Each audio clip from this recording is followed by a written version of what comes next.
The BMW 3 Series, Audi A4 and Mercedes C-Class are so dominant in their class, it's easy to forget there are other options. Lexus makes the IS, there's an Alfa Romeo Giulia, and Volvo, well, Volvo builds this. It's called the S60 and serves as a saloon car sibling to the company's V60 estate. Given Volvo's recent run of cars, it is absolutely no surprise at all that this is a seriously good-looking machine. In fact, in this R Design Edition trim and wearing the optional 20-inch wheels, I have to say it could possibly be one of the best-looking cars Volvo makes. What might surprise you, given that it's a Volvo, is it's not the most practical car in its class.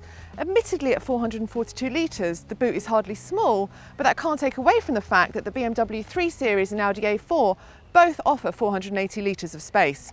And I think it's really stingy that Volvo charges extra for split folding rear seats, bearing in mind this car costs nearly £38,000.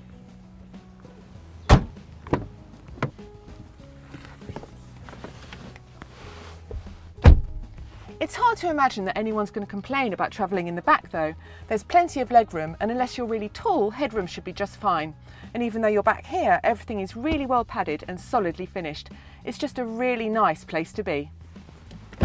As you'd expect from a Volvo, the S60 is safe, not only in the event of a crash, but also in the number of systems installed to prevent that crash from happening in the first place.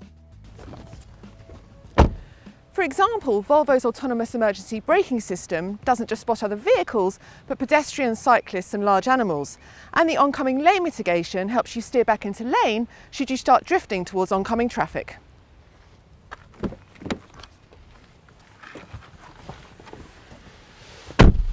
The interior is starting to look very familiar from Volvo's other cars, but it's absolutely none the worse for it. It's classy, clean, and the ergonomics are generally superb. And being an R Design Edition, I've got a fantastic powered seat, as well as a head-up display, an upgraded sound system, and Volvo's digital dials. You also get this 9-inch touchscreen, which, as you guess from the lack of physical buttons in here, controls most of the car's features.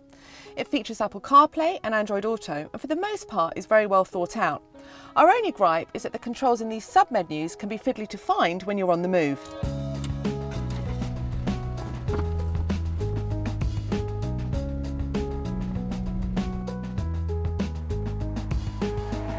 Before we talk about what the S60 is like to drive, we need to address what powers it, because this is the first of Volvo's cars to adopt the company's strategy of only offering petrol and petrol-electric hybrid powertrains. Or put another way, you can't have it with a diesel. It's a bold move when you think of the cars it's up against, not least BMW's brilliant 320d. The initial hybrid model will use Volvo's T8 hardware as seen in its larger cars, but here we have the straight petrol offering. It's known as the T5 and produces 250 horsepower from its 2-litre 4-cylinder turbocharged unit.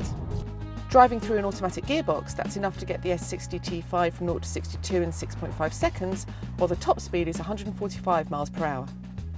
That may make the S60 sound like a bit of a hot rod, but while it's certainly quick, this is not a car to set your pulse racing.